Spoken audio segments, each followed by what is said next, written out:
RCB మరోసారి IPL ఫైనల్లోకి అడుగుపెట్టారు. This happens to be the 5th time back to back 2 సీజన్స్లో. ఇక్కడ వాళ్ళు ఆల్మోస్ట్ ఒక చేయి ట్రోఫీ పైన వేసేసినట్టే. ఎందుకో మాట్లాడుకుందాం. Brilliant batting display backed up by fantastic bowling display. వచ్చిన క్యాచ్లన్నీ కూడా పట్టారు. దాంతో డామినేట్ చేసి పారేశారు గుజరాత్ టైటన్స్ని. 90 రన్స్కి పైగా పెద్ద మార్జిన్తో గెలిచారు. జీటీ విషయానికి వస్తే వాళ్ళ ఫ్యాన్స్ అనుకోవాల్సింది ఒకటే. మంగళవారం మే 26న ధర్మశాలలో దలైలామా గారిని కలిసి ఆయన ప్రవచనంలో పాల్గొన్నాం. మ్యాచ్ జరగలేదు. ఒకటే ఒక క్వాలిఫైయర్ మ్యాచ్ ఆడుతున్నాం. అది మే 29న సెకండ్ క్వాలిఫైయరు. అక్కడే మళ్ళీ కలుసుకుందాం అనుకొని వాళ్ళు మనసు సర్ది చెప్పుకోవాలి. ఎందుకంటే it's very difficult loss to accept. ఏదైతే జరగకూడదు వాళ్ళ పాయింట్ ఆఫ్ వ్యూ ఆడుకున్నామో, ఏదైతే చెయ్యాలని ప్రతి అపోనెంట్ అనుకుంటూ ఉన్నారో ఫ్రమ్ ద ఫస్ట్ గేమ్ అదే జరిగింది. పవర్ ప్లేలోనే టాప్ 3 మొత్తం అవుట్ అయిపోయారు. ఇన్ఫ్యాక్ట్ టాప్ 5 అవుట్ అయిపోయారు. దట్ వాజ్ ద రీజన్ ఎందుకు జీటీ ఓడిపోయారు అండ్ ఆర్సీబీ గెలిచారు. డీటెయిల్గానే మాట్లాడుకుందాం. అంతపాటు of course eliminator time sun rise Hyderabad ఆడబోతున్నారు రాజస్థాన్ రాయల్స్ తోటి అట్ న్యూ చండీగఢ్ ములాన్పూర్. ఎందుకు ఎక్కువ ఆలస్యం చేయకుండా let's get started. Welcome to stump tales. నా పేరు కౌశిక్.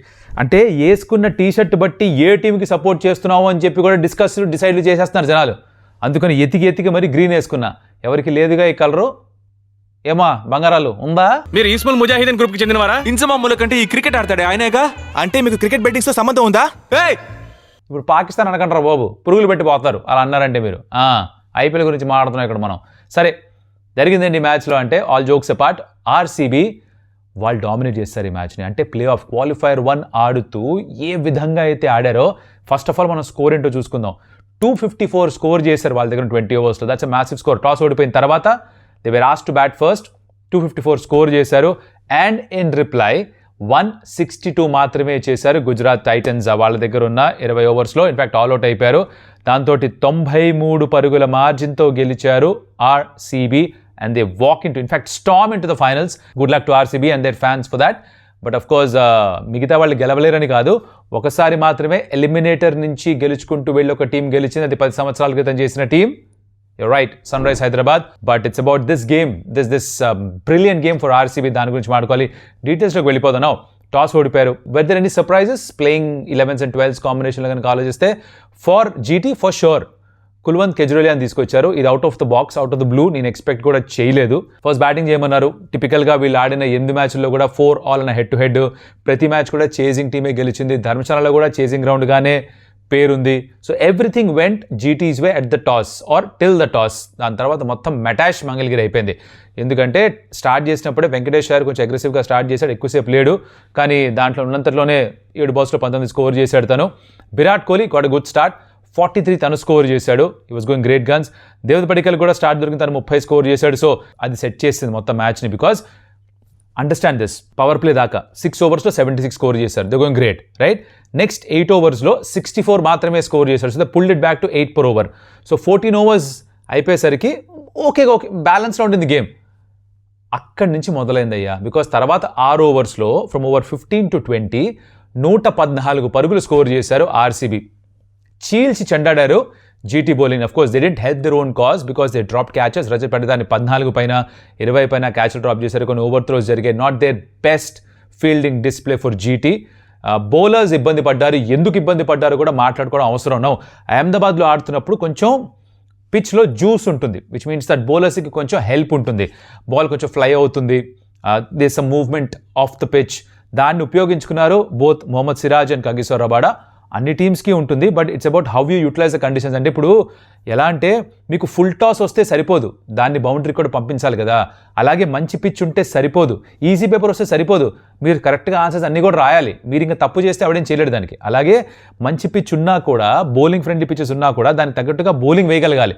అది వీళ్ళు వేశారు కాబట్టి వాళ్ళు బాగానే పర్ఫామ్ చేశారు అహ్మదాబాద్ మ్యాచెస్లో. బట్ ఎప్పుడెప్పుడైతే అహ్మదాబాద్ వీళ్ళు బయటకు వచ్చారో they struggled more or less. Eden గార్డెన్స్లో 247 ఇచ్చారు. ఇక్కడ మళ్ళీ ఫ్లాట్ బ్యాటింగ్ పిచ్. ఏబిడి అయితే పిచ్ రిపోర్ట్లో ఇది ఒక రోడ్డులా ఉంది అన్నారు. బికాస్ ఉన్న గ్రాస్ మొత్తం అంతా షేవ్ చేశారు. చక్కగా బాల్ బ్యాట్ పైకి వస్తూ ఉండింది. పండగ చేసుకున్నారు RCB batter. So Rajat Patidar 281.81 strike రేట్తో ఆడాడు. 33 బాల్స్ 93. ఇంకొక 2-3 బాల్స్ ఉంటే 100 కూడా పూర్తి అయిపోయిందేమో. ఒకసారి ఒక ఎలిమినేటర్లో 100 కొట్టాడు అగేన్స్ట్ లక్నో సూపర్ జైంట్స్. ఈ ప్లే ఆఫ్స్ అంటే స్పెషల్ ప్రేమ ఉన్నట్టుగా అర్థమవుతుంది మనకి. 9 6లు 5 4s తనకి. కృణాల్ పాండ్యా 43 పరుగులు 28 బాల్స్లో, strike rate 153, 5 4s and 2 6s. తర్వాత జితేష్ శర్మ చిన్న cameo 5 balls 15, not a big effort, but అది మొత్తం అంతా కవర్ చేశాడు వాళ్ళ కెప్టెన్ రజత్ పటిదార్. రపా ఇచ్చుకున్నాడు. 254 స్కోర్ చేశారు. Obviously it's a very big score. మీరు ఒక క్వాలిఫైర్ లాంటి మ్యాచ్లో ఆడుతున్నప్పుడు if you have 250+ on the board, దాని ప్రెషర్ వేరే. మీరు 200 చేజ్ చేస్తున్నప్పుడు మీ ఆలోచన విధానం వేరు, 225 చేజ్ చేస్తున్నప్పుడు మీ ఆలోచించే విధానం వేరు, 250 చేజ్ చేయాలన్నప్పుడు ఆల్మోస్ట్ 13 per over చేజ్ చేయాలన్నప్పుడు మీరు గేమ్ని చూసే విధానం మీరు. ఎంత ఎక్కువ రన్స్ ఉంటే, ఎంత ఆస్కింగ్ రేట్ పెరుగుతూ పోతే అంత ప్రెషర్ మీ పైన, అన్నెక్కువ రిస్క్స్ తీసుకోవాలి, అంటే అన్నెక్కువ షాట్స్ ఆడాలి, అంత ఎక్కువ అవుట్ అయ్యే ప్రాబిలిటీ పెరుగుతుంది. సో ఇది అర్థం చేసుకోవాలి. ఎంత ఫ్లాట్ బ్యాటింగ్ పిచ్ అయినా when it comes of it's great. Because for GT ఏం జరుగుండాల్సిందంటే వీళ్ళు ఆఖరి 6 overs 114 కొట్టినట్టుగా ఆర్సీబీ బ్యాటర్స్, ఒకవేళ కనుక జీటీ బ్యాటర్స్ పవర్ ప్లేలో 114, 115 స్కోర్ చేస్తే then the game was on. At least 100 score చేసి ఉంటే then the game was on. అది జరగలేదు. ఎందుకు జరగలేదు? దానికి ఒక కారణం స్కిల్ ఆఫ్ ఆర్సీబీ బౌలర్స్, 2 ఆ స్కోర్ బోర్డ్ ప్రెషర్ ఉంటాయి. ఇప్పుడు మీరు అడుగుతారు కదా, ఆర్సీబీ బ్యాటర్స్ అంత బాగా ఆడినప్పుడు, అంత ఫ్లాట్ బ్యాటింగ్ పిచ్ అయితే ఆర్సీబీ బౌలర్స్ ఎట్లా వికెట్స్ తీసుకున్నారు? Understand this. శుభ్మన్ గిల్ని ఎలా అవుట్ చేశాడు Bhuvneshwar Kumar? That's a lesson for every young fast bowler. ఒక పర్టికులర్ ప్లాన్తో వచ్చాడు భువనేశ్వర్ కుమార్తో. చెప్పారు కూడా, డేటాని మేము బాగా నమ్ముతాము, డేటాని ఇన్పుట్గా తీసుకుంటాము, కానీ 100% ఆఫ్ ద టైం డేటా పనిచేయదు, దాన్ని ఎగ్జిక్యూట్ కూడా సరిగ్గా చేయాలి. They knew for a fact that room offer చేయకూడదు outside the off stump Shubman గిల్కి. ఇప్పుడు రూమ్ అంటే ఎక్కడ, ఏ రూము, ఓయో రూమా అని అడుగుతారు. సరే బూతులు ఎందుకులేండి. బయట గ్యాప్ విత్ ఆఫర్ చేయకూడదు బ్యాటర్ కానీ అర్థం చేసుకొని స్టంప్ లైన్లో వేయాలి, ఇన్కమింగ్ డెలివరీస్ వేయాలని డిసైడ్ అయ్యి భువి ఫస్ట్ ఓవర్ మొత్తం అంతా మీరు అబ్జర్వ్ చేస్తుంటారు. శుభ్మన్ గిల్ని అవుట్ చేసేదాకా మీరు అబ్జర్వ్ చేస్తుంటే వైడ్ ఆఫ్ ద క్రీస్, అంటే ఇక్కడ వికెట్స్ ఉంటే క్రీస్ ఇది ఇక్కడ ఎడ్జ్ అయితే ఇక్కడ నుంచి బౌలింగ్ చేశాడు, వైడ్ ఆఫ్ ద క్రీసే బౌలింగ్ చేస్తున్నాడు. ఎందుకు? Because he wanted to angle the ball in. తనకి ఆ out side the off stump gap with ఇవ్వకూడదు, ఆ రూమ్ ఇవ్వకూడదు షాట్స్ ఆడడానికి అని ఒక నిర్ధారణ చేసుకుని వచ్చారు కాబట్టి దాన్ని ఎగ్జిక్యూట్ చేస్తూ but first over was brilliant. Second ఓవర్లో అవుట్ చేశాడు శుభ్మన్ గిల్ని, అక్కడ మొదలైంది. So that was tactical brilliance, దాని ఎగ్జిక్యూషన్ వాస్ పర్ఫెక్ట్. రైట్? ఒక సామెత ఉంది ఇంగ్లీష్లో, if you fail to plan you plan to fail. అర్థమైంది అనుకుంటాను. ఇక్కడ బాగా ప్లాన్ చేశారు, దాన్ని బాగా ఎగ్జిక్యూట్ కూడా చేశారు. అసలు ప్లానే చేయకపోతే ఫెయిల్ అవడం ఖాయంట. అది మ్యాటర్ తెలుగులో కన్వర్ట్ చేయాలంటే. The fact that scoring rate 13 దగ్గర ఉంది ఆల్మోస్ట్, అండ్ ఇంత టాక్టికల్గా చక్కగా బౌలింగ్ చేశారు. దాంతో పాటుగా కాస్త అదృష్టం కలిసి వచ్చింది. Because Sai Sudharsan square cut ఆడేసి ఇలా బ్యాట్ పైకి వెళ్ళిపోయింది, రిస్ట్ తిరిగిపోయింది, చేతి నుంచి బ్యాట్ వచ్చేసింది. అది పడి పిచ్ పైన పడి అది కాస్త ఇన్స్వింగర్ లాగా తిరిగి స్టంప్స్కి తగిలింది. ఇది ఎలా అవుటు అంటే కనుక బాల్ బౌండరీ దాటలా, అంటే ball was still in play. Ball boundary దాటేసుంటే బ్యాట్ స్టంప్స్ని బ్రేక్ చేసే ముందర అప్పుడు అది అవుట్ కాదు. This is my understanding of the law. But ball ఇంకా బౌండరీ లోపలే ఉండింది, మనోడి బ్యాట్ ఏమో చేతిలోంచి పడిపోయి వికెట్స్ మీదకి వెళ్ళిపోయింది, అందుకనే హిట్ వికెట్గా అవుట్ అయిపోయాడు. కాస్త లక్ కూడా ఇక్కడ ఫేవర్ చేసింది, బికాజ్ ఆరెంజ్ క్యాప్ హోల్డర్ తను అవుట్ అయిపోయాడు. శుభ్మన్ గిల్ టాక్టికల్ బ్రిలియన్స్తో అవుట్ చేశారు, ఎగ్జిక్యూషన్తో అవుట్ చేశారు. దాని తర్వాత జాస్ బట్లర్ అవుట్ అయ్యాడు. Shrewd thinking by Josh Hazlewood. ఆ ఓవర్లో మీరు గమనించుంటే 6-4-4 4-6-6 ఇలాంటి 4-6-4 ఇలా స్కోర్ చేసిన తర్వాత he bowled a slower ball on the stumps, and అదే ఫ్లోలో ఆడేసి అక్కడ అవుట్ అయ్యాడు జాస్ బట్లర్. మన మోస్ట్ ఫేవరెట్ సెగ్మెంట్. దీనికి యాక్చువల్లీ నాకు 2 ఆప్షన్స్ ఉన్నాయి, ఎవరికి ఇవ్వాలో నాకు అర్థం కాలేదు. But I think I made up my mind. So it's time to talk about 3, 2, 1 here we go. Amaron, quiet performer of the match. Bhuvneshwar Kumar కూడా ఒక అద్భుతమైన ఓవర్ వేశాడు, శుభ్మన్ గిల్కి అవుట్ చేశాడు. కానీ నా ఉద్దేశంలో మన అమెరాన్ quiet performer of the match is Rasikh Dar Salam. ఎందుకంటే తను ఒక ఓవర్లో 2 వికెట్స్ తీసుకొని మేడెన్ కూడా వేసి డబుల్ వికెట్ మేడెన్. ఫస్ట్ బాల్కి he got Nishant Sindhu out, caught and bowled. It is a very good catch.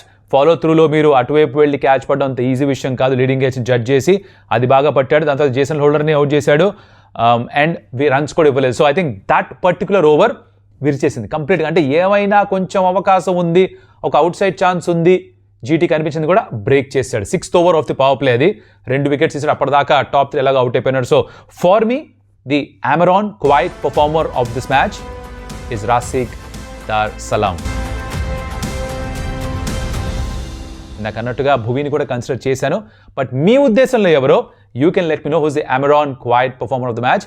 Amaron అని పెట్టి ప్లేయర్ పేరు రాయండి, మాకు అర్థమవుతుంది. The criteria is always the same. అదేంటంటే ఒక తోపు పర్ఫార్మెన్స్ కాదు, బట్ ఒక చిన్న subtle performance which impacted the game. సైలెంట్గా క్వైట్గా ఉన్నా కూడా కొంచెం గట్టి లౌడ్ నాయిస్ రావాలి పర్ఫార్మెన్స్ పరంగా చూస్తే కనుక. అదెవరో మీరు కూడా చెప్పాలి నాకు, ఓకేనా? Congratulations to RCB, hard luck to GT. ఇలాంటి గేమ్ క్వాలిఫైర్ 1లో వచ్చినప్పుడు విలువ అర్థమవుతుంది టాప్ 2లో ఎందుకు ఉండాలి, బికాస్ ఇది ఒక ఎలిమినేటర్లో అయితే అవుట్ ఆఫ్ ద టోర్నమెంట్ ఇంత బాగా ఆడిన తర్వాత. So now they have another chance, hopefully they get or use it well. But RCB the sitting pretty, వాళ్ళు హ్యాపీగా అహ్మదాబాద్కి వెళ్ళి చిల్ అవుతారు ఒక రోజు అయితే. ఫస్ట్ ఈ మ్యాచ్ అయిపోయింది. Now will see what happens in qualifier two. Of course ఫైనల్లో ఆర్సీబీ వెయిట్ చేస్తాను. నౌ ఈ టైమ్ ఫర్ ద ప్రివ్యూ. ఇది ఒక ఎలిమినేటర్ మ్యాచ్. ఇది ఎస్ఆర్హెచ్ ఇంకా ఆర్ఆర్ ఆడబోతున్నారు. దాంట్లో మరి న్యూ చండీగఢ్ ముల్లాన్పూర్లో ఏం ఎక్స్పెక్ట్ చేయాలి? ఫస్ట్ ఆఫ్ ఆల్ పిచ్ ఎలా ఉంది, ఏ పిచ్ వాడుతున్నారు? ద పిచ్ ఇక్కడ అపెరెంట్లీ 200 కంటే ఎక్కువే స్కోర్ అయిన సందర్భాలు ఉన్నాయి. పిచ్ నెంబర్ 4లో ఆడుతున్నారట. That's the number that is given on internet. Basically ఈ నంబర్ ఏదైతే ఏంటి, బేసికలీ రన్స్ ఎక్కువ ఉంటాయి పిచ్ పైన, అలాంటి పిచ్ పైన ఆడబోతున్నారు. And that's what to expect runs here. Weather బాగానే ఉంటుందని ప్రస్తుతానికి అయితే అంచనా. Now playing 11s and 12s ఎలా ఉండొచ్చు దాని గురించి మాట్లాడుకుందాం. Start of sun rise Hyderabad. వీళ్ళు ఉండే ఒకే ఒక ఆలోచన, హర్షల్ పటేల్ లాస్ట్ గేమ్ ఆడాడు, తన్ని ఆడించాలా లేకపోతే ప్రఫుల్ హింగే వైపు వెళ్ళాలా, ఈ ఇద్దరిలో ఎవరో ఒకరిని ఆడించాలని అనుకుంటారు వాళ్ళు. అదర్వైజ్ మిగతా అంతా సార్టెడ్. బ్యాటింగ్ పరంగా ఎవ్రీథింగ్ లుక్స్ గుడ్, బౌలింగ్ పరంగా అంతా బాగానే ఉంది. డెత్ ఓవర్స్లో బాగా మంచి ఎకానమీ మెయింటైన్ చేసి బాగా బౌలింగ్ చేస్తున్నారు. పవర్ ప్లేలో మంచి స్టార్ట్ ఇస్తున్నారు. రన్స్ బాగానే స్కోర్ చేస్తున్నారు. ముగ్గురు బ్యాటర్స్ ఆల్మోస్ట్ 600 స్కోర్ చేశారు. And Klaasen's got 600. Ishan Kishan, Abhishek Sharma కూడా వెరీ క్లోజ్ టు 600. సో ఇలా ముగ్గురు ప్లేయర్స్ ఒక టీంలో 600 పైగా స్కోర్ చేయడం ఒకే సీజన్లో వెరీ రేర్. అది జరిగే అవకాశం ఉంది సన్ రైజ్ హైదరాబాద్కి. So that's the batting part of it. Bowling కూడా సాకిబ్ బాగా పర్ఫామ్ చేస్తున్నాడు డెబ్యూ చేసినప్పటి నుంచి. Praful Hinge the first game against RR బాగా పర్ఫామ్ చేసిన తర్వాత కొంచెం టేపర్ ఆఫ్ అయిపోయింది తన ఫామ్. అడపదడప మంచి ఓవర్స్ వేస్తున్నాడు, అప్పుడప్పుడు వికెట్స్ తీస్తున్నాడు, కొంచెం ఎక్స్పెన్సివ్గా కూడా ఉన్నాడు, ఇది కూడా నిజమే. బట్ మిగతా వాళ్ళందరూ కూడా బాగానే perform. Eshan Malinga is doing well, Pat Cummins is doing phenomenally well. Nitish Kumar Reddy అప్పుడప్పుడు బ్రేక్ త్రూస్ ఇస్తున్నాడు, బాగానే వేస్తున్నాడు. దెన్ ఆఫ్ కోర్స్ సాకిబ్ ఎలాగో దాని గురించి మాట్లాడాం. శివాంగ్ కుమార్ బాగానే బౌలింగ్ చేస్తాడు. So they've got decent bowling attack, in fact very good bowling attack at this point of time. అలా అనకపోతే తప్పు అవుతుంది, బికాజ్ వాళ్ళ బౌలింగ్ పర్ఫార్మెన్సెస్ ఆధారంతో కూడా వాళ్ళు ఇక్కడ క్వాలిఫై అయ్యారు ఈ ఎలిమినేటర్కి, right? This is sun rise Hyderabad. ఒక change, they have to pick between Harshal or Praful Hinge. మరోవైపు రాజస్థాన్ రాయల్స్ అంటారా, వాళ్ళకి లాస్ట్ మ్యాచ్ ఆడినప్పుడు రియాన్ పరాగ్ హ్యామ్స్ట్రింగ్ ఇష్యూ ఉంది, దాంతోనే ఆడాడు. అయినా కూడా నేను ఎలిమినేటర్ కూడా ఇలానే ఆడతానని చెప్పాడు. సో ఇంజరీ ఉన్నా కూడా ఆడినట్టే అనిపిస్తోంది. 2 జోఫ్రా ఆర్చర్ కూడా లాస్ట్లో ఒక ఇంజరీ అయినట్టుగా అనిపిస్తుంది, but I think is gonna be fit and is gonna be available. తను ఎలాగో ఉంటాడు. సో ఇంజరీ కన్సర్న్స్ కాసిన ఉన్నాయి, అందరూ 100% ఫిట్ కాకపోవచ్చు. రవీంద్ర జడేజా కూడా ఏదో నిగులుందుట, దాన్ని మేనేజ్ చేస్తున్నారు. అందుకనే బ్యాటింగ్లో కూడా కొంచెం లేట్గా పంపించారు. బౌలింగ్ 2 ఓవర్స్లో 25 రన్స్ ఇచ్చాడు almost. So not at is best as far as bowling is concern, but తను కూడా ఆడతాడనే ఒక విశ్వాసం అయితే ఉంది. సో వాళ్ళు ఎక్కువ మార్పులు చేసుకోకపోవచ్చు. అగైన్ వాళ్ళు ఏ ఇంపాక్ట్ ప్లేయర్ని వాడాలి అనే దాని మీద డిసైడ్ చేసి యశ్రాజ్ పుంజా, రవి బిష్ణోయ్ ఇద్దరులో ఎవరు ఉంచాలి, ఇలాంటి థాట్స్ ఏమైనా ఉండొచ్చు అని అనుకుంటున్నా. సో అది this is the playing 11s and 12s. Okay, now మనం ఆడుకోవాల్సిన విషయం, ఇంట్రెస్టింగ్ విషయాలు ఏంటి మ్యాచ్ గురించి. నౌ మీరు గుర్తుంటే కనుక సీజన్ స్టార్ట్ అయినప్పుడు మొదటి 4 మ్యాచ్లు అయిపోయేసరికి ఎస్ఆర్హెచ్ 3 ఓడిపోయి ఉన్నారు, రైట్? మొదటి 4 మ్యాచ్లు అయ్యేసరికి ఆర్ఆర్ 4 గెలిచున్నారు. సో కాంట్రాస్టింగ్ స్టార్ట్స్ తోటి సీజన్ మొదలైంది 2 టీమ్స్కి. తర్వాత ఆడారు ఎస్ఆర్హెచ్ అగేన్స్ట్ ఆర్ఆర్ హైదరాబాద్లో, అండ్ అక్కడ ప్రఫుల్ హింగే 4 వికెట్లు తీసుకోవడం, ఫస్ట్ ఓవర్లో 3 వికెట్స్ తీసుకోవడం. మీకు గుర్తుంటే కనుక Vaibhav Suryavanshi first ball out చేయడం, ప్రెటోరియస్ని అవుట్ చేశాడు, డీజేని కూడా అవుట్ చేశాడు. అక్కడ ఫార్చ్యూన్స్ మారాయి సన్ రైజ్ హైదరాబాద్కి. తర్వాత వరుసగా 5 మ్యాచ్లు గెలిచారు, బాటమ్ ఆఫ్ ద టేబుల్ నుంచి పైకి వచ్చారు. ఆ మ్యాచ్లో ఓడిపోయిన తర్వాత ఆర్ఆర్ వాళ్ళ ఫామ్ కొంచెం అటు ఇటు జరుగుతూ చివరికి ఇక 2 మస్ట్ విన్ గేమ్స్ గెలిచి వాళ్ళు క్వాలిఫై అయ్యారు. So different kind of starts and different kind of journeys, and ఈవెన్చువల్గా మళ్ళీ ఇక్కడ ఎలిమినేటర్ కలుస్తున్నారు. ఈ సీజన్లో ఇప్పటిదాకా 2 సార్లు ఆడితే 2 సార్లు ఎస్ఆర్హెచ్ గెలిచారు. లాస్ట్ 6 మ్యాచ్ల్లో కూడా ఎస్ఆర్హెచ్ గెలిచారు అగేన్స్ ఆర్ఆర్. బట్ అగైన్ ఇదంతా హిస్టరీ, గతః బాబా చెప్పినట్టుగా ఈ match is the eliminator. This is the knockout game, no second chances like GT's getting. ఎవరు గెలిస్తే వాళ్ళు ముందుకు వెళ్తారు, ఓడిపోయిన ఇంటికి వచ్చేస్తారు, రైట్? కీ మ్యాచ్అప్స్ ఏంటి? Now think about this. Batting wise SRH batting నుంచి మాట్లాడదాం. ఎస్ఆర్హెచ్ బ్యాటింగ్ పరంగా ఆలోచిస్తే power play starts. I think any match, any team power play ఎవరు డామినేట్ చేస్తున్నారు, బ్యాట్ తోటైనా బాల్ తోటైనా, that is going to decide. So ఇక్కడ Travis Head, Abhishek Sharma against Jofra Archer. తనతో పాటు బర్గర్ వేస్తే బర్గర్, ఇంకొకరైతే ఇంకొకళ్ళు. But Jofra Archer is going to be very very important. తను ఇంతకు ముందర మ్యాచ్లో ఒకసారి outside the off stump out చేశాడు, ఎవరిని? ట్రావిస్ హెడ్ని. అదే మళ్ళీ రిపీట్ చేయాలనుకుంటాడు. But I think in this game again it's a gut feeling that Travis Head will score big, because is a big match player. 1, play ఆఫ్స్లో knockout గేమ్స్లో బాగా perform చేస్తుంటాడు. 2, ఇంకొకటి తన కుటుంబాన్ని చాలా మాటలు అనిపెట్టారు. ఆ కోపం ఈ రాయల్స్ టీం పైన చూపించే ప్రమాదం ఉంది. Lot of sports persons use anger, దాన్ని ఛానలైజ్ చేసుకుంటారు పర్ఫార్మెన్స్లోకి. ఆ కోపం ఉండొచ్చు, ఆ బాధ ఉండొచ్చు, దాన్ని కనుక సరిగ్గా ఛానలైజ్ చేస్తే ఒక మంచి పర్ఫార్మెన్స్ రావచ్చు. యు నెవర్ నో వీళ్ళు లోపల దాన్ని ఎలా ఇంటర్నలైజ్ చేసుకుంటారో, దాన్ని ఎక్స్ప్రెస్ చేస్తారో. మాటల రూపంలో చేయకపోవచ్చు, దాన్ని వాళ్ళ ఆట రూపంలో చేయొచ్చు. అది చేస్తే విరుచుకు పడవచ్చు రాజస్థాన్ రాయల్స్ పైన. That's one thing that might happen. So I'm thinking that Travis Head ఈ మ్యాచ్లో రన్ స్కోర్ చేస్తాడు. If not this, I think he would definitely wants to score against RCB. ఒక స్కోర్ సెట్లు ఉంటుందని ఖచ్చితంగా. సో అక్కడికి వెళ్ళాలన్నా కూడా ఇక్కడ నుంచి ఒక పర్ఫార్మెన్స్ కావాలి. కాబట్టి I'm going to say Travis Head is important player as far as batting for sun rise Hyderabad goes. Yes, మీ ఇషాన్ కిషన్ ఫామ్లో ఉన్నాడు, అభిషేక్ శర్మ ఫామ్లో ఉన్నాడు, క్లాసెన్ ఫామ్లో ఉన్నాడు, వీళ్ళందరూ రన్ స్కోర్ చేస్తున్నారు. నితీష్ కుమార్ రెడ్డి బర్త్డే సెలబ్రేట్ చేసుకున్నాడు, తను కూడా ఫామ్లో ఉన్నాడు ఆబ్వియస్లీ. సో వీళ్ళందరూ ఉన్నప్పటికీ నేను ట్రావిస్ హెడ్ని I'm count on him for this particular game batting పరంగా సన్ రైజ్ హైదరాబాద్కి.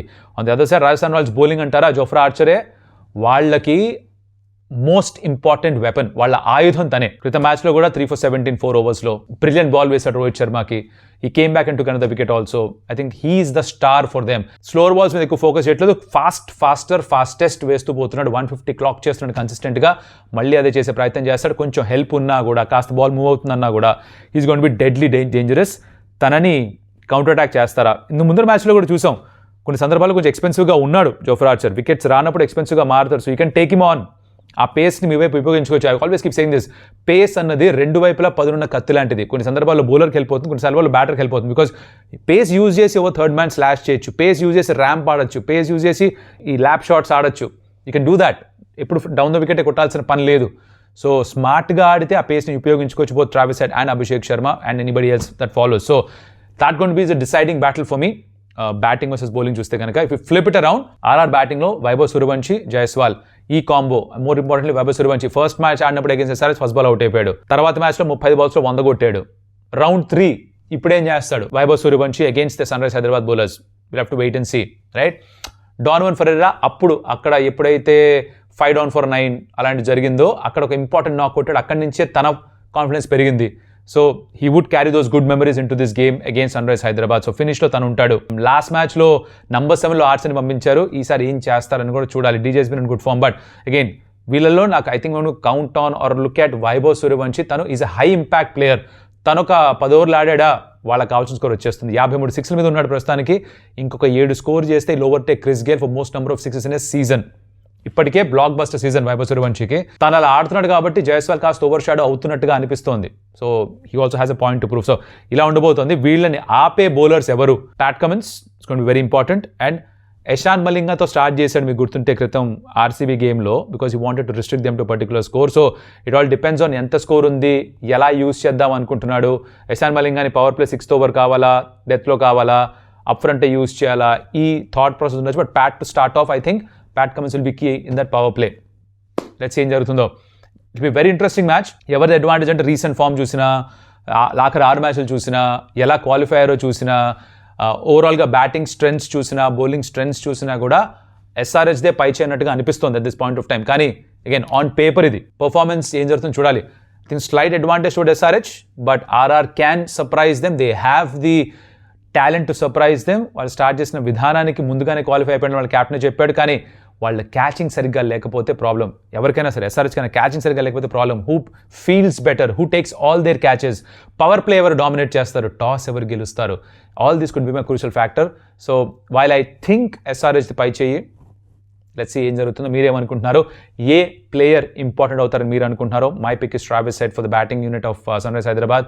You can let me know in your comments. And అలాగే like the video, share it your friends, subscribe to stump Tales. And ఎలిమినేటర్కి సంబంధించిన రివ్యూతో మళ్ళీ కలుద్దాం. Green వేసుకున్నా, next black వేసుకుంటా. ఏ టీంకి లేదు కదా. ఒకప్పుడు అంటే కేకేఆర్, ఇప్పుడు కేకేఆర్ కూడా కాదు కదా. అలా చేద్దాం ఏమా? నెక్స్ట్ మళ్ళీ కలుస్తా. అప్పటిదాకా సెలవు. అదియోస్ అమిగోస్.